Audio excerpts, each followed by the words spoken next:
वाली है, तो वापस बात कर लेते हैं। The purpose of preparing the final accounts is to ascertain. अगर आप फाइनल अकाउंट्स बनाते हैं तो उसका पर्पस क्या होता है? केवल प्रॉफिट और लॉस जानना नहीं, कैपिटल को जानना नहीं, वैल्यू ऑफ असेट को जानना नहीं।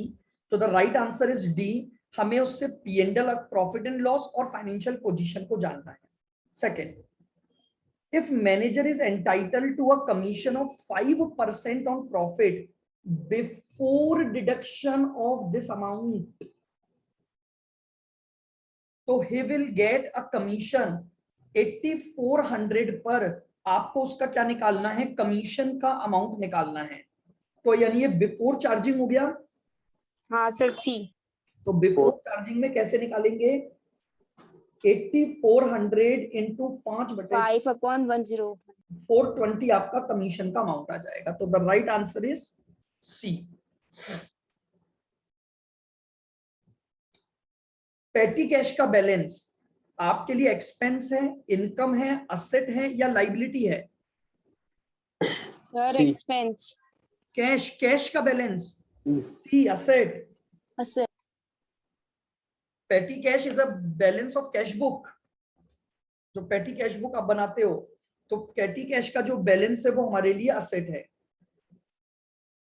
फिक्स असेट बिजनेस में किस लिए रखी जाती हैं? यूज करने के लिए, ताकि आप एक लॉन्ग टाइम तक उससे इनकम कमा सको, रीसेल करने के लिए, कन्वर्जन इनटू कैश के लिए, या ऑल ऑफ द अबव के लिए? Sir all of the above. All of the above. Sir C थोड़ा सा डाउटफुल है, बाकी ए और बी तो हो सकता है। ए और बी हो सकता है, बी कैसे हो सकता है? क्या फिक्स असेट को आप बेचने के पर्पज से रखते हो, रीसेल करने के पर्पज से? Answer is a.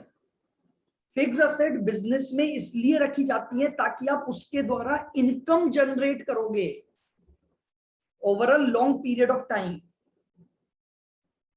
सर कोई फर्नीचर बेचने का काम करता है तो वो उसका रेगुलर तो फिर वो उसकी फिक्स असेट नहीं हुई, वो उसके लिए स्टॉक इन ट्रेड हुआ।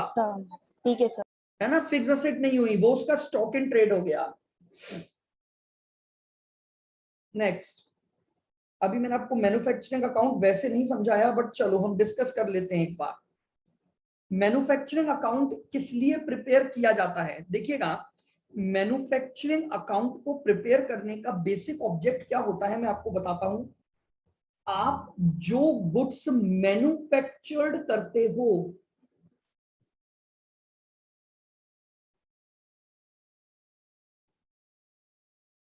उसकी कॉस्ट को कैलकुलेट करने का तरीका है।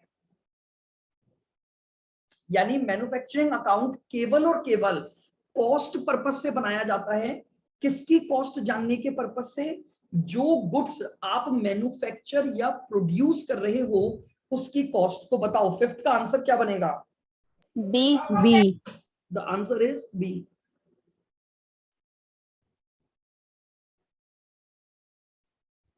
देखिए क्या पूछ रहा है।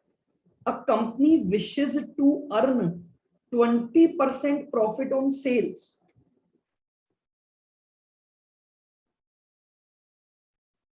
आपको प्रॉफिट दिया हुआ है 20% ऑन सेल्स। अब ये क्या पूछ रहा है? Which of the following is profit markup on cost. आपको ये बताना है कि अगर आपका प्रॉफिट सेल्स का 20% है तो फिर वो कॉस्ट का कितना परसेंट हुआ। कैसे निकालते हैं? देखो, आपको ये चीज पता है, cost plus profit is equal to क्या होता है आपका? सेल्स। अब आपको क्या दिया हुआ है कि प्रॉफिट सेल्स पर दिया हुआ है, तो सेल्स को 100 मान लो, प्रॉफिट का परसेंटेज जिस पर दिया है उसको 100 मान लो। अब मुझे बताओ, अगर सेल्स 100 है तो प्रॉफिट 20 हो गया कि नहीं हो गया? अगर प्रॉफिट 20% ऑन सेल्स है, मैंने सेल्स को 100 माना, तो बताओ प्रॉफिट कितना हो गया? सर 80। प्रॉफिट 20। 100 की सेल्स है, 20% प्रॉफिट है, तो 80 कैसे हो गया प्रॉफिट? 20 sir, sorry. हाँ, तो कॉस्ट कितनी बची? 80। 80। अब मुझे ये निकालना है कि ये प्रॉफिट कॉस्ट का कितना परसेंटेज है, तो निकाल लो। Percentage of profit on cost. 20 का प्रॉफिट कमाऊंगा अगर 80 की कॉस्ट पर, तो बताओ क्या परसेंटेज आया? 25%। तो the answer is B. Sir नहीं आया समझ में। क्या नहीं आया बताओ? ये मतलब ये तो आ गया कि आपने कॉस्ट कैसे निकाली, हाँ, उसके बाद। अब मैं ये पूछ रहा हूं, आप 80 तक समझ आ गया? हाँ सर। अब मैं पूछ रहा हूं इस 20 का 80 पर परसेंटेज निकाल दो बस। सर 20 का 80 पे मतलब? क्योंकि प्रॉफिट का परसेंटेज उसने कॉस्ट पर मांगा है ना। हाँ। तो प्रॉफिट 20 है, तो वो 80 का कॉस्ट का कितना परसेंट है, ये कैसे निकालोगे? फॉर्मूला यही तो लगाओगे, profit divided by cost into 100। Sir 20/100 into 80 होगा, या फिर ये वाला जो किया आपने? अरे अरे, वापस सुनो मेरी बात को। मैं ये बोल रहा हूं मेरी जो सेल्स थी वो 100 है, यहां तक क्लियर? Yes sir. तो मुझे बताओ इसमें प्रॉफिट कितना हो गया? सर 20। तो कॉस्ट कितनी हो गई? 80। यहां तक समझ आ गया? Yes sir. अब मैं पूछ रहा हूं प्रॉफिट का परसेंटेज निकालो कॉस्ट के ऊपर। परसेंटेज कैसे निकालते हो? मान लो मैं आपको बोलूं कि आपके 90 में से 63 नंबर आए हैं, तो परसेंटेज बताओ, कैसे निकालोगे आप परसेंटेज बताओ? Sir 63 divide by 90 into 100। तो अब मैं ये बोल रहा हूं कि प्रॉफिट का कॉस्ट पर परसेंटेज निकाल कर बताओ, तो क्या फॉर्मूला लगाओगे? Cost upon sorry sir, profit upon cost into 100। बस वही तो मैंने किया, 20 डिवाइड बाय 80 इंटू 100। सॉल्व करो कैलकुलेटर पर, कितना आया? सर 25। बस ये आंसर हो गया। सर 1 मिनट रुकना, नोट डाउन कर। हाँ हाँ, भाई सिंपल सी बात है, जिस पर वो प्रॉफिट का परसेंटेज मांग रहा है हम उसके ऊपर परसेंटेज निकाल देंगे।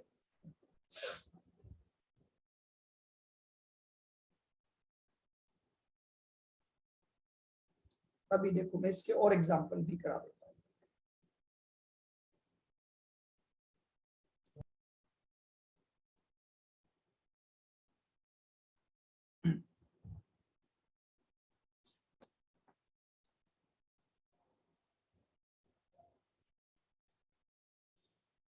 बोलिए।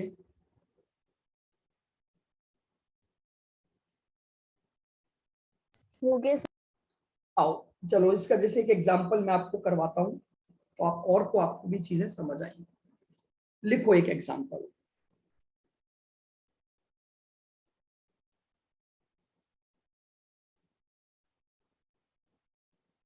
एग्जांपल लिखना।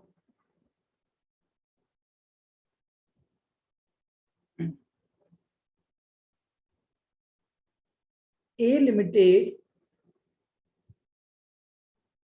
wants to earn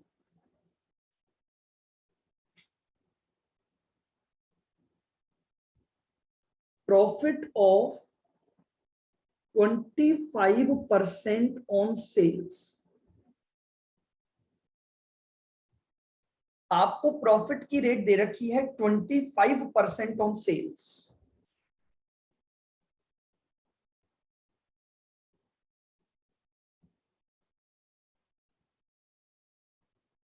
percentage of profit on cost will be. अब आपको बताना है प्रॉफिट का परसेंटेज कॉस्ट पर क्या होगा। तो वापस से वही मुझे बताओ, मैंने प्रॉफिट का परसेंटेज किस पर दिया है आपको? Sir cost, sale sale sale. तो सेल्स को 100 मान लो, ठीक है। अब सेल्स में से प्रॉफिट हटा दो, कितना है प्रॉफिट?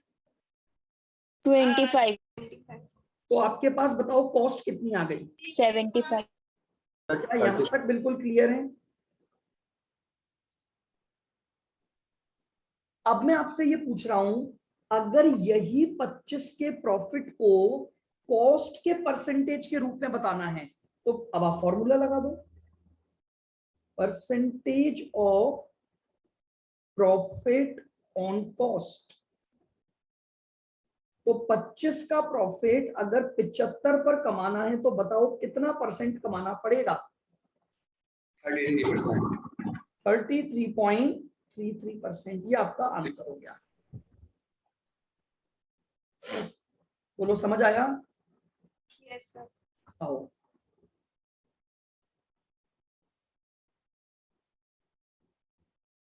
लिखो example.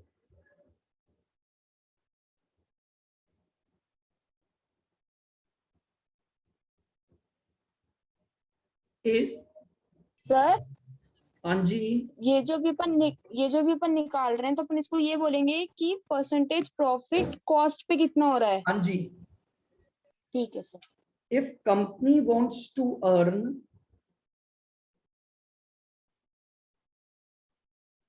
Profit of 25% on cost, अगर कंपनी 25% प्रॉफिट ऑन कॉस्ट कमाना चाहती है, कॉमा, देन आप कुछ लिख रहे हो क्या? दिख नहीं रहा क्या? नहीं। No sir. अब दिख रहा है? No sir. Yes sir. अभी भी नहीं दिख रहा? सर दिख रहा है। दिख रहा है ना? हाँ तो लिखो example. If company wants to earn profit of 25% on cost, then what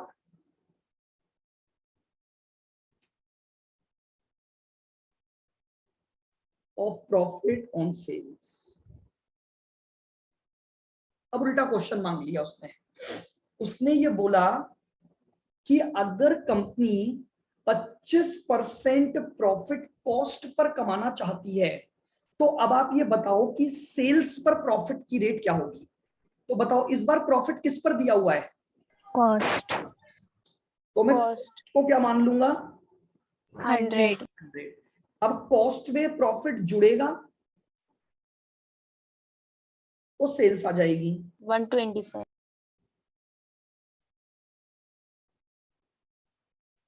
sorry,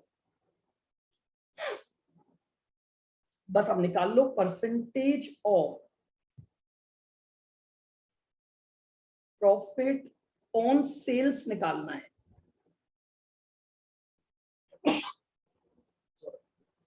बताओ प्रॉफिट कितना है? 25, सर 20। Sales 125 into 100। तो 20। ये आपका आंसर हो गया।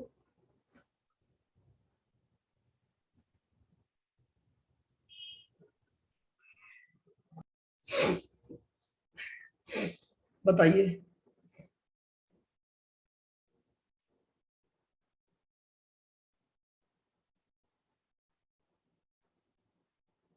क्लियर है बिल्कुल? Yes sir.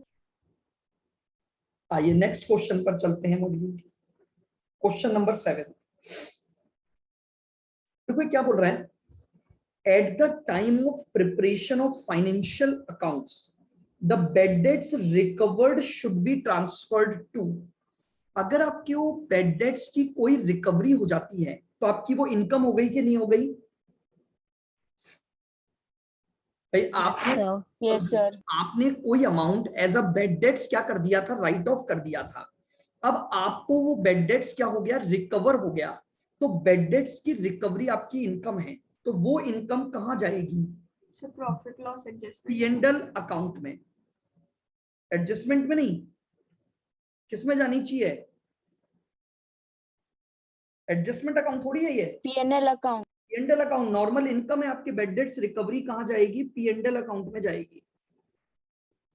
सर ये अच्छा मुझे पीएनएल बताओ, एडजस्टमेंट अकाउंट ना कोई होता है? ये क्या होता है बताओ? पीएनडल एडजस्टमेंट अकाउंट पढ़ा है कभी आपने? क्या होता है? No sir. और नहीं पढ़ा? सर पता नहीं। पीएनडल एडजस्टमेंट अकाउंट बनाया जाता है, सब पढ़ा है आपने, फॉर रेक्टिफिकेशन ऑफ एरर्स।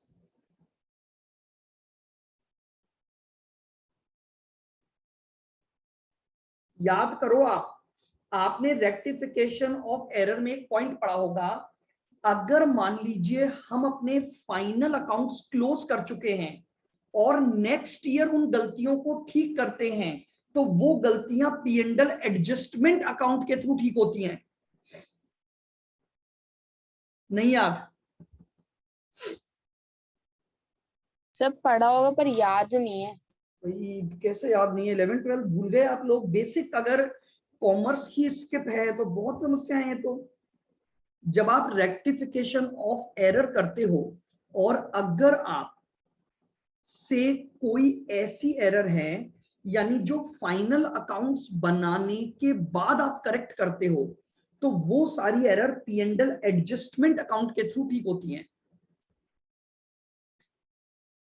ठीक है, तो P&L एडजस्टमेंट ध्यान रखना, एरर को ठीक करने के लिए बनाया जाता है। एप्रोप्रिएशन आप पढ़ी चुके हो, तो अब आपके पास बचा P&L अकाउंट। तो ऑप्शन हो गया आपका 7th का आंसर बी। बताइए, अगर डेप्रीसिएशन ट्रायल बैलेंस में दिखाया गया है। अच्छा, एक और चीज याद रखना, मैं आपके साथ ये बात भी एक बार डिस्कस कर लेता हूं। देखिए क्या होता है, आपने ये पढ़ा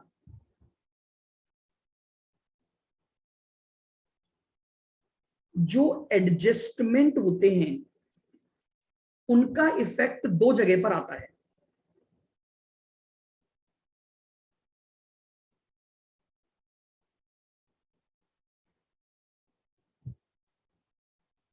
लेकिन अगर कोई आइटम ट्रायल बैलेंस में दिया गया है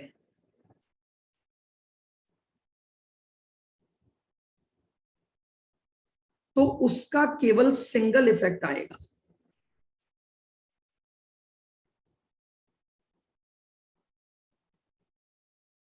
ये चीज हमेशा ध्यान रखना, अगर आपको ट्रायल बैलेंस के बाहर कोई एडिशनल इंफॉर्मेशन दी गई है तो आप उसका दो जगह ट्रीटमेंट करते हो, लेकिन अगर कोई भी आइटम ट्रायल बैलेंस के अंदर दिया गया है तो आप उसका केवल और केवल क्या करोगे, सिंगल इफेक्ट डालोगे। आइए जरा मैं आपको समझाता हूं इस बात को।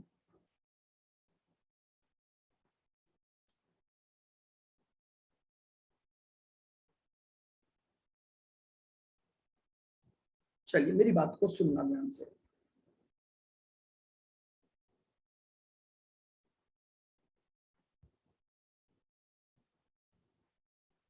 बहुत छोटी छोटी अब ये बातें हैं जो ऑब्जेक्टिव क्वेश्चंस में आती हैं।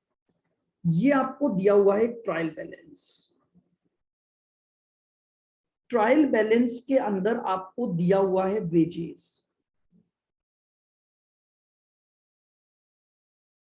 ये ट्रायल बैलेंस के डेबिट आइटम है, ये ट्रायल बैलेंस के क्रेडिट आइटम है। सर शो नहीं हो रहा।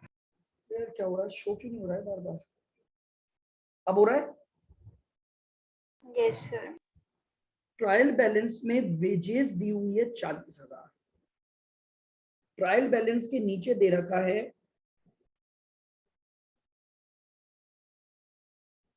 Outstanding wages 5,000। मुझे जल्दी से बताइए, ये अगर आउटसाइड द ट्रायल बैलेंस दिया हुआ है तो अब इसका एडजस्टमेंट कहां कहां पर होगा और कैसे कैसे करोगे आप? सर P&L में माइनस होगा और बैलेंस शीट में आएगा। सब P&L में ऐड करेंगे और लायबिलिटी में जाएगा। और कोई बोलना चाहता है? ट्रेडिंग में ऐड करेंगे और बैलेंस शीट हो जाएगा। Very good. वेजेस कब से P&L में डालने लग गए भाई आप लोग?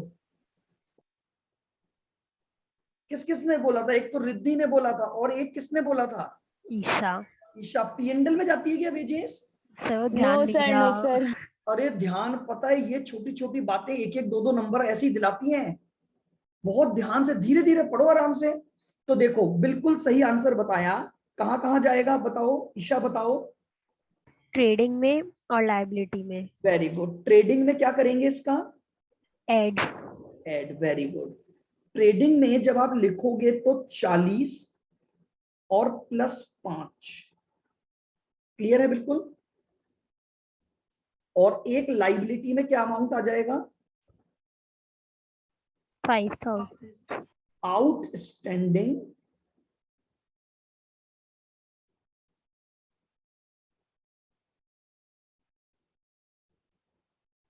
बताओ क्या सभी को क्लियर है ये बिल्कुल? Yes sir. आओ, अब मैं जरा इसी सिचुएशन को चेंज कर रहा हूं।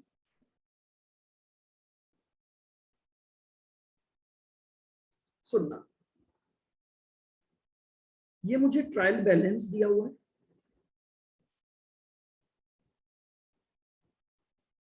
डेबिट और क्रेडिट।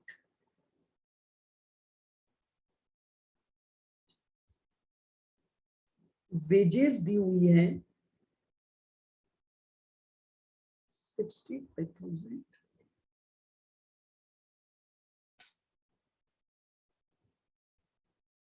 और आउटस्टैंडिंग वेजेस दी हुई है। फाइनल अकाउंट्स पे ट्रीटमेंट बताइए। अब फाइनल अकाउंट्स में किस तरह से ट्रीटमेंट करूंगा?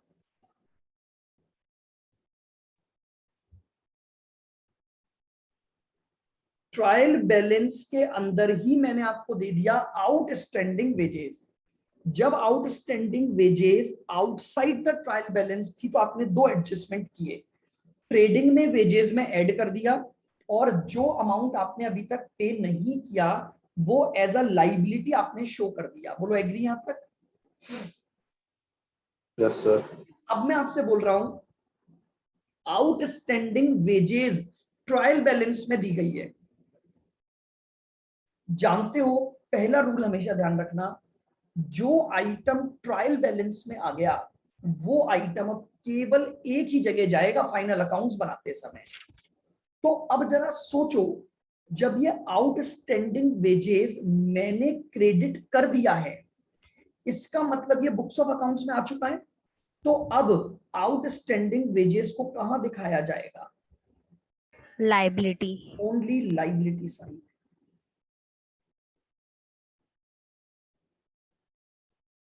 अब ये ट्रेडिंग वगैरह में नहीं आएगा, सीधे सीधे आउटस्टैंडिंग को आप लाइबिलिटी साइड में यानी सिंगल आइटम इफेक्ट डालोगे। समझना, 8,000 को जानते हो जब आप इसके अंदर लाए होगे ना, तो आपने ऑलरेडी एक एंट्री पास कर दी होगी, wages account debit to outstanding wages. और ऐसा होने से ये जो आउटस्टैंडिंग वेजेस है, वेजेस में ऑटोमेटिकली जुड़ गई होगी, यानी इस 65 में ऑलरेडी आउटस्टैंडिंग जुड़ा हुआ है। तो जब वो जुड़ा हुआ है तो दोबारा तो ऐड कर ही नहीं सकता। तो अब आउटस्टैंडिंग वेजेस को मुझे केवल और केवल लाइबिलिटी साइड में शो करना पड़ेगा। क्या मेरी ये बात समझ आई आपको? Yes sir. मेरी बात को बहुत ध्यान से पता है, छोटे छोटे पॉइंट हैं जो क्या आप लिख भी नहीं सकते, इतने पॉइंट बनते हैं। आपको ये चीजें सारी रिटेन होनी चाहिए। आप चाहो तो अभी तो लिख लो थोड़ा याद रखने के लिए। क्या लिखोगे? कोई भी आइटम जो ट्रायल बैलेंस में है वो फाइनल अकाउंट्स में सिंगल इफेक्ट डालेगा, और जो आइटम ट्रायल बैलेंस के बाहर दिया हुआ है वो हमेशा दो जगह पर इफेक्ट डालेगा। इफेक्ट ऑन टू प्लेस, ये effect on single place in final account.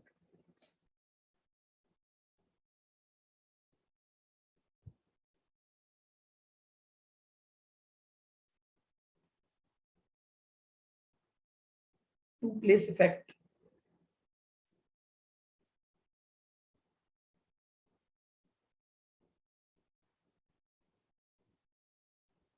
Single place effect. आओ अब हम इसी तरह से और बात करते हैं।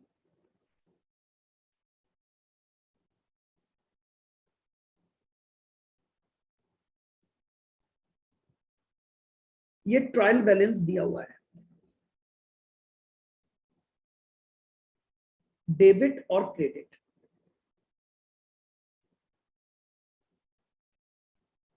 मशीनरी दी हुई है 72,000,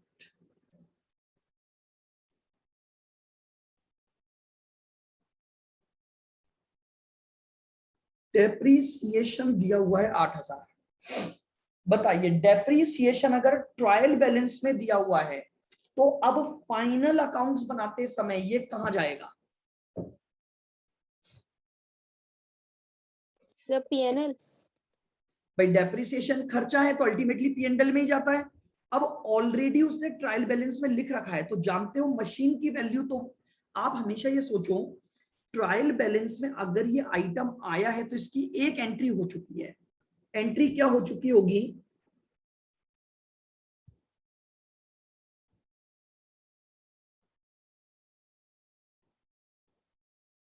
depreciation account debit to machine.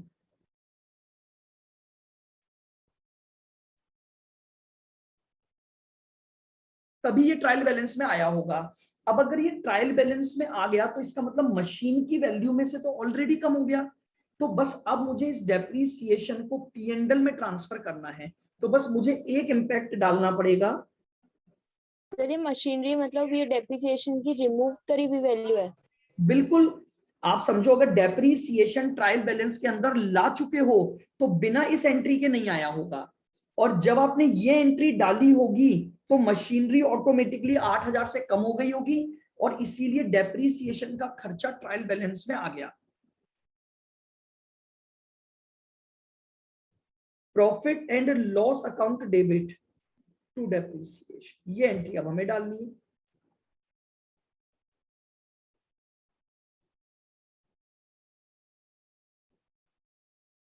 बोलो क्लियर? तो आपके पास इसने यही क्वेश्चन पूछा था पॉइंट नंबर 8 में। क्वेश्चन नंबर 8 देखो, ये यही बोल रहा है कि जो डेप्रीसिएशन ट्रायल बैलेंस में अपीयर है वो डेबिट ऑफ पी&एल दिखाया जाएगा, लाइबिलिटी साइड दिखाया जाएगा, असेट्स में से रिड्यूस करोगे, या ए और सी दोनों ट्रांजैक्शन करोगे? सर ए वाला। क्लियरली पता है, क्योंकि अपीयर इन ट्रायल बैलेंस है। तो अगर अपीयर इन ट्रायल बैलेंस है तो पक्का पक्का ये केवल एक जगह जाएगा जो कि डेबिट साइड ऑफ पी&एल होगा। बोलो क्लियर यहां तक? Yes sir. लॉस प्रॉफिट कैसे निकाला जाता है? Sale minus cost. ये तो आपने बचपन से ही पढ़ा हुआ है, सेल्स माइनस सीओजीएस। और सीओजीएस कैसे निकाली जाती है? दो तरीके से, या तो सेल्स माइनस ग्रॉस प्रॉफिट कर दो, और या फिर opening stock plus direct expense plus purchases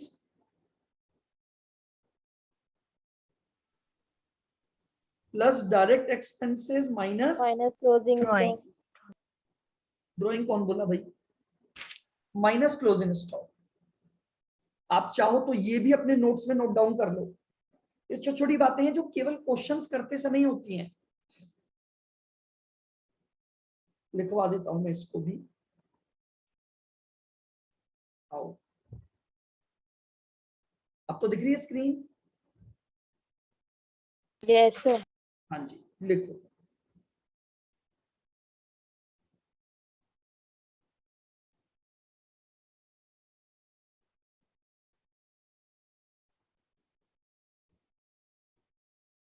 relation between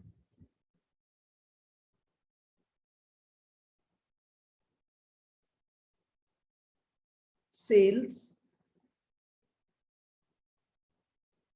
and gross profit. Sales and gross profit. तो लिखो gross profit is equal to sales minus COGS होता है। तो मैं सीओजीएस लिख सकता हूं sales minus GP,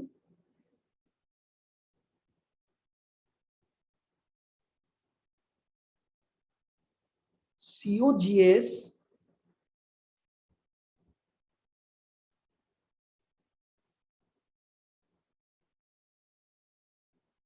can also be expressed, कैसे निकाल सकते हो? Sir opening stock plus direct expense plus purchase minus closing stock. Opening stock plus purchases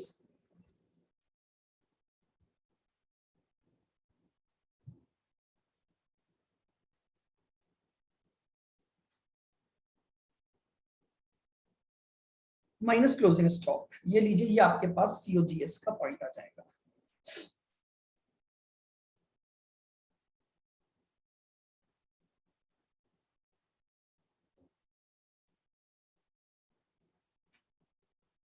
sir COGS मतलब सेल्स ही हो गया ना?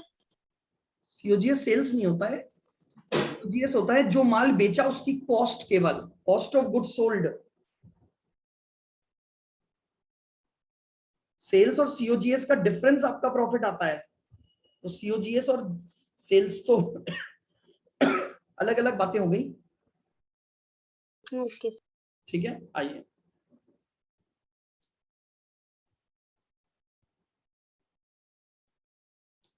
Question number 10। Profit and loss account क्या show करता है? Final results, financial financial result result कौन सा? For a period या on a For a- particular date? Period, particular date. Sir period. Date कौन बोला? सर साल के आखिरी दिन हो रहा है ना? साल के आखिरी दिन नहीं बनाया जाता है। बनाओ कभी भी, हेडिंग क्या डलती है उस पे?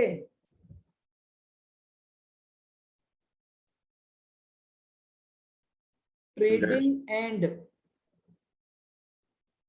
P&L account for the period. Isha ने बिल्कुल सही जवाब दिया। सर साल के बीच में भी बना सकते हैं कभी भी। फॉर द पीरियड बनाते एंड में ही है, बट एक पर्टिकुलर पीरियड को दिखाता है वो। और बैलेंस शीट हमेशा एज ऑन बनती है।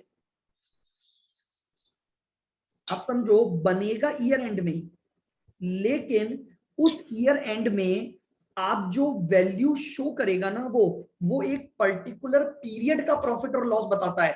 किसी पर्टिकुलर डे का प्रॉफिट और लॉस थोड़ी बताएगा P&L।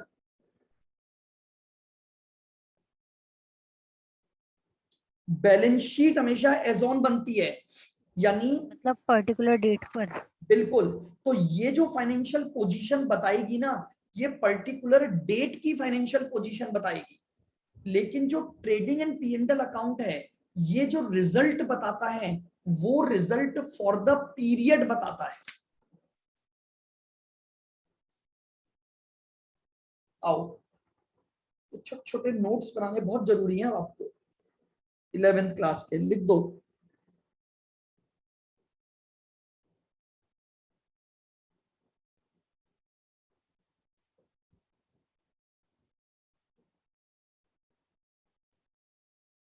Profit and loss account,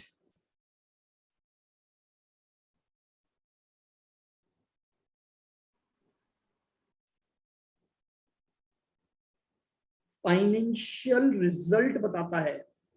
result का मतलब होता है प्रॉफिट या लॉस बताना। ठीक है, तो P&L अकाउंट जो है वो फाइनेंशियल रिजल्ट बताता है फॉर अ गिवन पीरियड।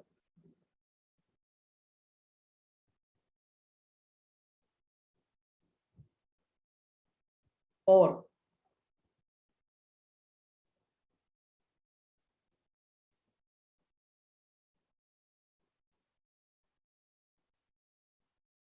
जो बैलेंस शीट है वो क्या बताती है?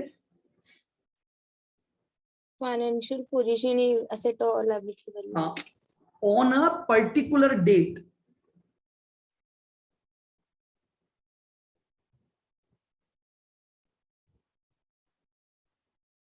फाइनेंशियल पोजीशन ऑफ बिजनेस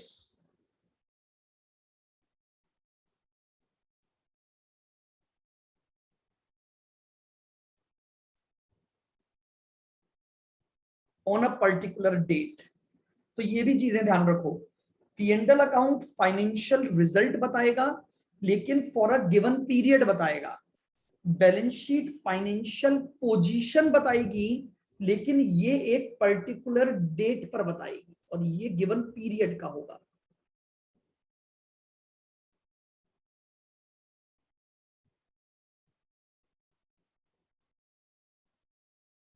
चलो, क्लियर ये पॉइंट भी। बहुत छोटी छोटी सी चीजें हैं जो ध्यान रखनी होंगी ऑब्जेक्टिव क्वेश्चंस में आपको।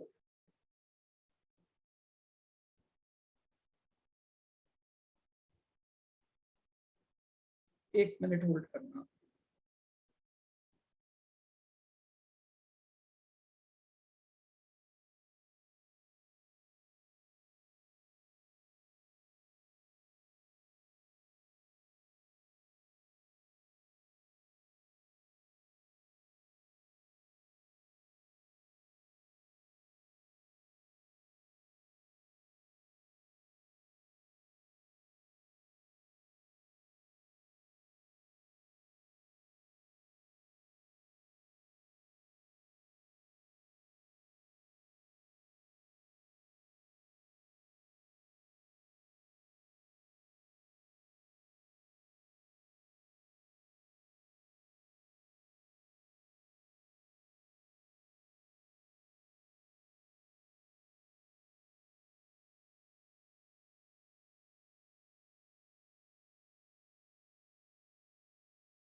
चलिएगा,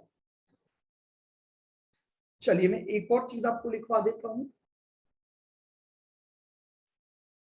पहले अपन पे जरा क्वेश्चन पर आ जाते हैं वापस। देखिएगा, तो क्वेश्चन नंबर 10 क्लियर है बिल्कुल। जो प्रॉफिट एंड लॉस अकाउंट है वो आपके फाइनेंशियल रिजल्ट को बताएगा, लेकिन फॉर अ पीरियड बताएगा। 11, which of the following is not a financial statement? इनमें से कौन सा फाइनेंशियल स्टेटमेंट में नहीं आता है? सर हाँ जी बोलो। सर, सी P&L वाला जो account। है उसका मीन क्या होता है? Funds flow statement. Fund flow statement है ना, बेसिकली आप लोग इंटर लेवल पर जाकर पढ़ते हो। ये एक ऐसा स्टेटमेंट होता है जो आपके बिजनेस में चेंज इन करंट असेट्स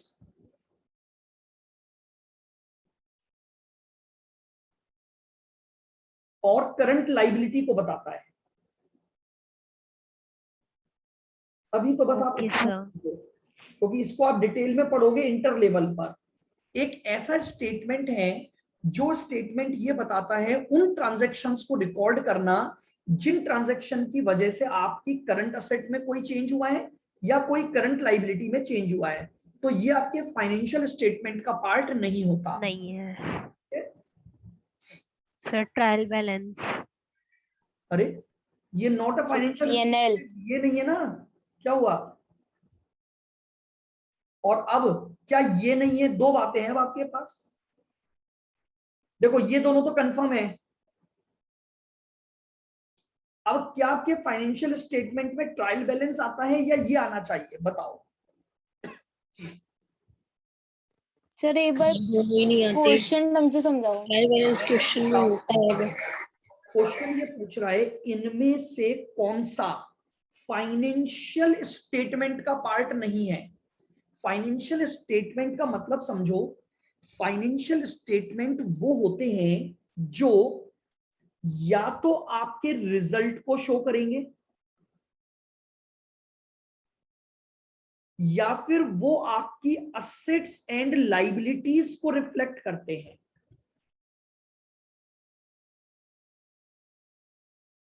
मुझे बताओ क्या P&L अकाउंट कोई रिजल्ट बताता है क्या?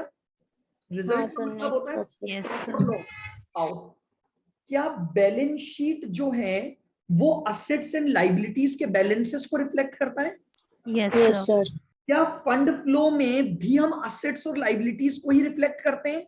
Yes, sir. हाँ sir, current. Yes sir current assets और करंट लाइबिलिटी के लिए क्या ट्रायल बैलेंस किसी प्रकार का रिजल्ट शो करता है? नो सर क्या वो किसी प्रकार के असेट्स और लाइबिलिटीज के रिजल्ट, मतलब आप समझ रहे हो, पोजीशन को शो करता है? No, sir. नहीं, कभी भी ध्यान रखना, ट्रायल बैलेंस फाइनेंशियल स्टेटमेंट का पार्ट नहीं होता। और क्या क्या है जो फाइनेंशियल स्टेटमेंट का पार्ट नहीं होते, बताओ? Sir, ledger, ledger, journal, subsidiary books जो होती हैं, सब्सिडरी बुक्स, हाँ। ये समझो, ये सब, यानी मैं आपको बताता हूं, अप टू ट्रायल बैलेंस आप जो भी बनाते हो ना, वो सब फाइनेंशियल स्टेटमेंट का पार्ट नहीं है। ट्रायल बैलेंस के बाद आप जो जो बनाते हो वो सब, उसमें 4 बातें आती हैं: P&L account, trading and P&L account, balance sheet, fund flow statement और कैश फ्लो स्टेटमेंट। पढ़ा होगा ना आपने 12th क्लास में cash flow statement. Yes sir. तो जो कैश फ्लो स्टेटमेंट होता है वो आपके कैश की पोजीशन को बताता है, तो कैश भी तो असेट है। तो आप ऐसे ध्यान रख लो कि फाइनेंशियल स्टेटमेंट में अप टू ट्रायल बैलेंस तक की चीजें नहीं आती हैं।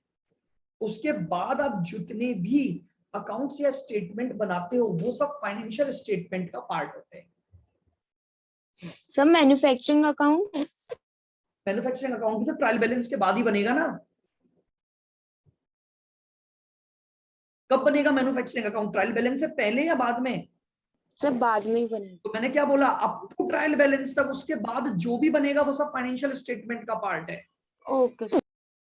ठीक है, आइए, इनमें से किस कॉन्सेप्ट की वजह से शेयर कैपिटल को लाइबिलिटी साइड में दिखाया जाता है? ये वही बता पाएंगे जिन्होंने मेरी कॉन्सेप्ट्स और कन्वेंशन वाली क्लास अटेंड की थी। बताओ, इनमें से कौन सा कॉन्सेप्ट है जो ये बोलता है कि अगर ओनर ने कोई कैपिटल लगाई है तो ओनर्स की कैपिटल लाइबिलिटी बनती है बिजनेस की? Business entity. Very good, business entity concept. जिन्होंने अभी अगर 11th क्लास का कॉन्सेप्ट याद है तो मैं आपको समझा देता हूं थोड़ा सा, अदरवाइज कॉन्सेप्ट की क्लास में आप डिटेल में पढ़ोगे। बिजनेस एंटिटी कॉन्सेप्ट क्या बोलता है कि बिजनेस और बिजनेसमैन दोनों क्या हैं? अलग अलग हैं। Legal entity. हाँ, सेपरेट एंटिटी कॉन्सेप्ट जो होता है, बिजनेसमैन जब बिजनेस में पैसा लगाता है तो एक तरह से बिजनेस के लिए वो क्या बन जाता है? एक लाइबिलिटी बन जाती है। मनी मेजरमेंट कॉन्सेप्ट जानते हो क्या होता है?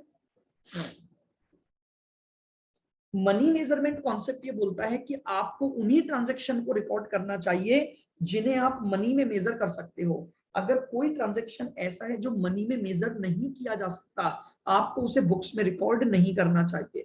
गोइंग कंसर्न कॉन्सेप्ट क्या होता है? बताइए, गोइंग कंसर्न कॉन्सेप्ट। सर, अपने बिजनेस एक्टिविटीज इनफाइनाइट पीरियड तक चलेगी।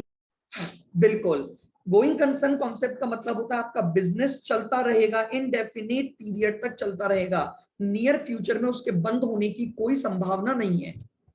Matching concept. सर, अपने एक्सपेंसेस रेवेन्यू से मैच होने। बिल्कुल, मैचिंग कॉन्सेप्ट ये बोलता है आपने ईयर में जो रेवेन्यू कमाई है उस रेवेन्यू को कमाने में जो खर्चे हो रहे हैं वो भी उसी पीरियड में आने चाहिए जिस पीरियड में आप उसकी रेवेन्यू लिख रहे हो। यानी रेवेन्यू और एक्सपेंस दोनों मैच करते हुए ही आपको अपने अकाउंट्स बनाने चाहिए। सर एक बार गोइंग कंसर्न वापस बताना। गोइंग कंसर्न का मतलब होता है आपका बिजनेस लंबे समय तक चलता रहेगा, एक अनलिमिटेड लाइफ तक आपका बिजनेस चलेगा। There is no liquidation in near future in your business. आपके बिजनेस का फ्यूचर में लिक्विडेशन नहीं होने वाला है, इस कॉन्सेप्ट पर बेस्ड होता है।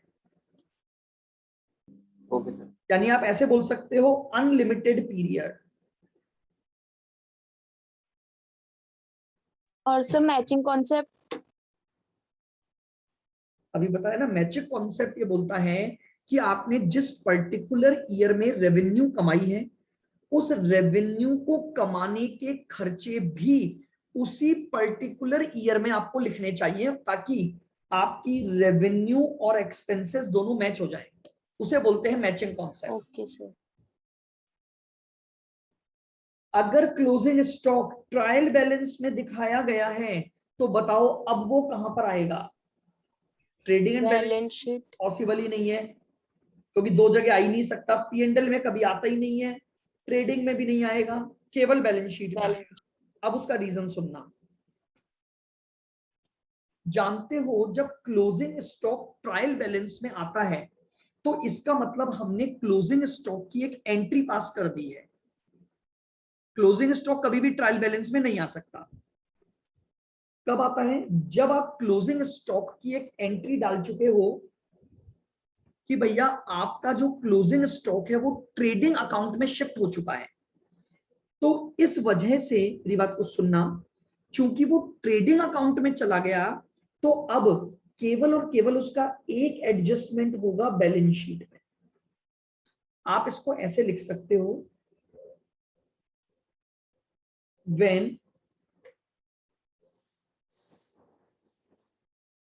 closing stock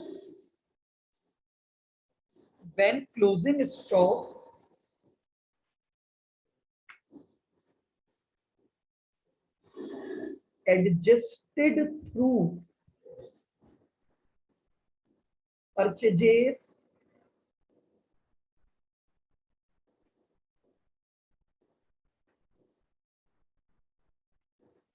then only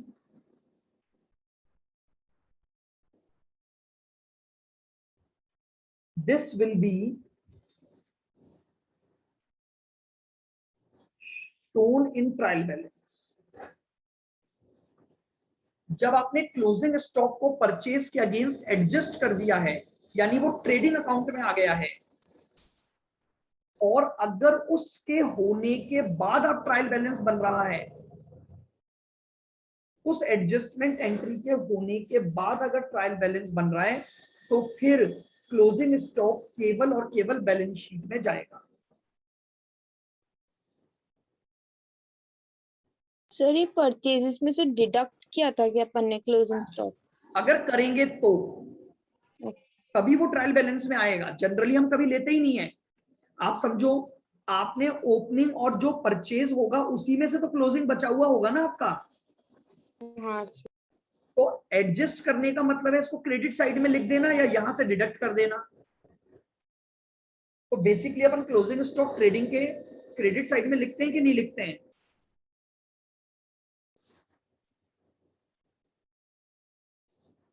आइए,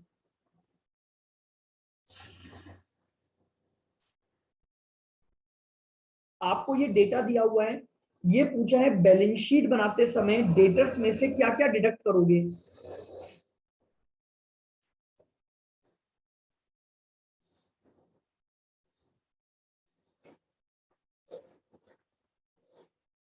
बताइए, बैलेंस शीट बनाते समय डेटर्स में से इनमें से क्या क्या डिडक्ट किया जाएगा? ट्रायल बैलेंस में दिए गए bad debts, provision for doubtful debts का ओल्ड बैलेंस, या प्रोविजन का नया बैलेंस, करंट ईयर का जो प्रोविजन है।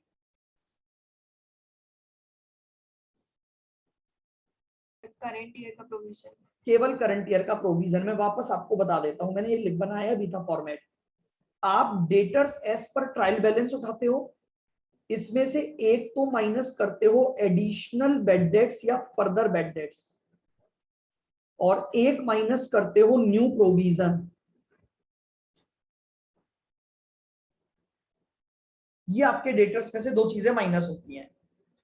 फर्दर बैड डेट्स जो कि आफ्टर ट्रायल बैलेंस दिए गए हैं, एज एन एडजस्टमेंट आपको दिए गए होंगे, और एक न्यू प्रोविजन, ये दो चीजें आपकी माइनस होती हैं। इन्वेंट्री क्या होता है? क्या इन्वेंट्री फिक्स्ड असेट है? क्या इन्वेंट्री इन्वेस्टमेंट है? क्या इन्वेंट्री करंट असेट का हिस्सा? Current current asset sir. बस, तो जो इन्वेंट्री है वो हमारा part of current assets. Sir हाँ जी, ये जो ऊपर वाले क्वेश्चन में प्रोविजन है ये ऑलरेडी डिडक्ट हुआ होगा, कौन सा? ये 2000 वाला। ओल्ड है ना, ये तो ओपनिंग बैलेंस है, ये तो पिछले साल ही बन गया होगा। अच्छा तो जो भाई ये 2000 जो ओल्ड बैलेंस दे रखा है ना, ये ओल्ड बैलेंस का मतलब हो गया ओपनिंग बैलेंस। हाँ सर आ गया। ओपनिंग बैलेंस तो पिछले साल ही डिडक्ट हो गया होगा।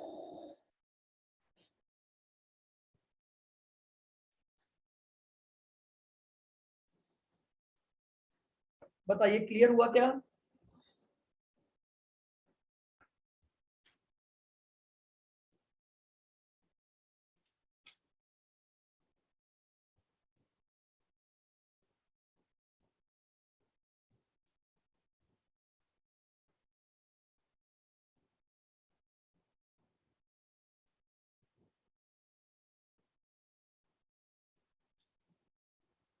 देख लीजिए, इनमें से और कोई क्वेश्चन आपको पूछना हो तो मुझे बताएं।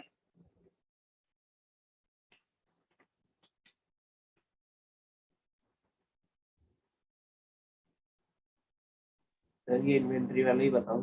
कौन सा? इन्वेंट्री वाला। इन्वेंट्री? इन्वेंट्री अपना स्टॉक होता है ना, तो स्टॉक बैलेंस शीट में कहाँ आता है? Asset side. कौन सी एसेट? एसेट दो तरह की होती है अपनी, एक तो होती है नॉन करंट एसेट्स और एक होती है करंट एसेट्स। सर मेरे डिफरेंस नहीं पता। इनमें डिफरेंस क्या होता है? ये होती हैं जो मोर देन 12 मंथ आपके लिए यूज होती हैं, लेकिन ये वो होती हैं जो विद इन 12 मंथ आपकी कैश में कन्वर्ट हो जाती हैं, उन्हें हम करंट एसेट्स बोलते हैं। मुझे एक बात बताओ, आपने जो स्टॉक अपने पास रखा हुआ है इसे इमीडिएटली बेच दोगे कि नहीं बेच दोगे अगले साल? Yes sir. तो यानी ये विद इन 12 मंथ कैश में कन्वर्ट हो जाएंगी। Yes sir. तो इसलिए इनको किस हेडिंग में डाला जाता है? करंट एसेट्स की हेडिंग में डाला जाता है। ओके। अगर आप लोगों को ऐसा नहीं ध्यान है, आप लोगों के पास 12th की कोई बुक पड़ी हुई है क्या? यस सर, अकाउंट की तो सारी है। पड़ी है ना? तो वहां पर एक बैलेंस शीट का फॉर्मेट होगा, बहुत डिटेल्ड फॉर्मेट है।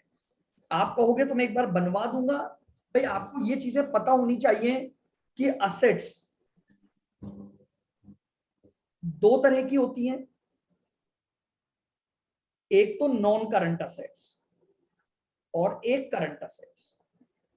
फिर नॉन करंट असेट्स दो तरह की होती हैं, टेंजिबल और इनटेंजिबल। टेंजिबल असेट और इंटेंजिबल। इंटेंजिबल सुना है कभी नाम? Yes yes sir. सर। क्या होती है इंटेंजिबल असेट्स? सर जिनको हम छू नहीं सकते, देख नहीं सकते, बस एक्सपीरियंस कर सकते हैं। हाँ, हालांकि जब आप फ्यूचर में जाओगे तो इसकी और प्रॉपर डेफिनेशन पढ़ोगे। अभी बट आपको ये मानना है कि जो आप केवल फील कर सकते हो, यानी ना तो छू सकते हो उसको, ना दिखाई दे सकती हैं, वो असेट आपकी इंटेंजिबल होती है, तो वो भी नॉन करंट असेट का हिस्सा होती है। तो नॉन करंट असेट्स में दो कैटेगरी होती है, टेंजिबल और इंटेंजिबल। टेंजिबल का मतलब हो गया जैसे machine, furniture. Sir non current को फिक्स भी तो बोलते हैं ना? हाँ जी, अब फिक्स्ड का नाम ही चेंज हो गया है, वो नॉन करंट असेट बन गई है। पहले इन्हीं असेट को फिक्स्ड असेट बोला जाता था। Machinery, furniture, vehicles, building. इधर आ जाएंगी आपके पास गुडविल, कॉपीराइट, पेटेंट, लाइसेंस। चाहे तो आप एग्जांपल लिख लें। टेंजिबल में आ गई मशीन,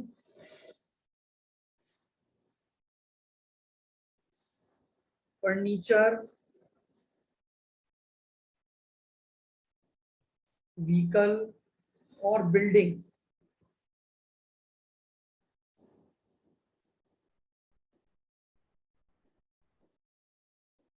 इंटेंजिबल में आ जाएगा गुडविल, कॉपीराइट, पेटेंट,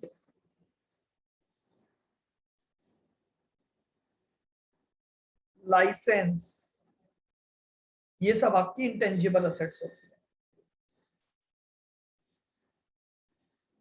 जिनको आप बिजनेस में इनकम अर्न करने के लिए रखते हो। सर ये एल क्या है? इंटेंजिबल में लाइसेंस,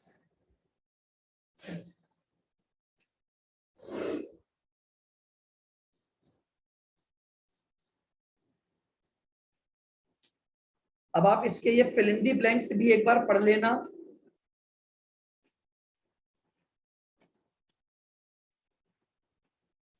वो भी सारे पॉइंट्स वही हैं। जैसे अब देखो इंश्योरेंस प्रीपेड है, वो कहाँ दिखाया जाता है बैलेंस शीट में? Asset side, assets asset side में। गुडविल कौन सी असेट है, टेंजिबल के इंटेंजिबल? इंटेंजिबल, इंटेंजिबल जैसे 8 नंबर है, ये तो सिंपल पॉइंट्स हैं। Expenses due but not paid, उन्हें किस नाम से जाना जाता है? आउटस्टैंडिंग, आउटस्टैंडिंग एक्सपेंसेस जो ड्यू हो गए हैं लेकिन पे नहीं हुए हैं। अब एक और चीज, जैसे देखो एक प्रैक्टिकल क्वेश्चन दे रखा है 6th नंबर का,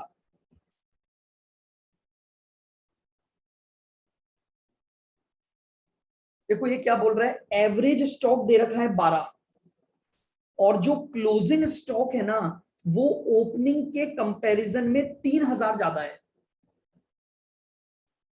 तो आपसे पूछा गया है क्लोजिंग स्टॉक निकाल कर बताइए, कैसे निकालोगे?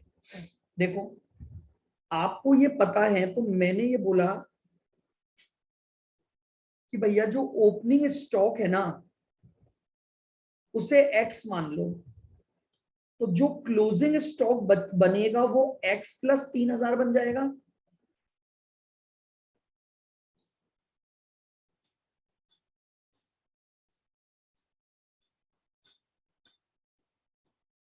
ओपनिंग को मैंने x मान लिया, तो क्लोजिंग उससे 3000 ज्यादा है, तो x प्लस 3000 हो गया। और एवरेज स्टॉक कितना दे रखा है? 12,000 अब बताओ एवरेज कैसे निकलता है? closing opening closing Divided stock plus closing divide by 2 2 इस फॉर्मूले को लगा दो। अगर 12,000 का एवरेज है, ओपनिंग प्लस डिवाइड बाय 2, ये हो गया क्रॉस मल्टीप्लीकेशन से 24,000 is equal to 2x plus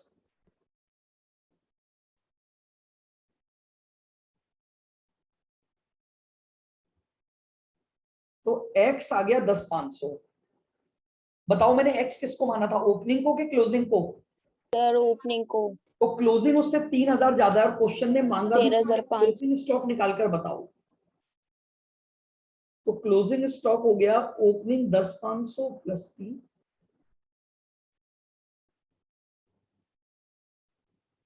बहुत अच्छी स्पीड होनी चाहिए, फटाफट से बस फॉर्मूले अप्लाई करो। एक बार देख लो क्या ये समझ आ गया? एवरेज स्टॉक दे रखा है और मुझे पता है एवरेज निकलता है opening plus closing divide by 2 से। तो मैंने ओपनिंग को x माना, तो मेरा जो क्लोजिंग स्टॉक बना वो x प्लस 3000 बन गया और फिर मैंने एवरेज का फॉर्मूला लगा दिया। बताइए क्लियर है?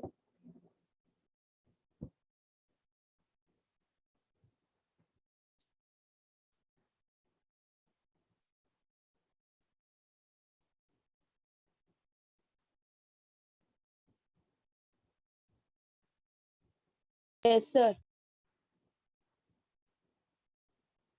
ये लो, ये क्या हुआ? लाइट ये कैसे बंद हो गया? एक मिनट,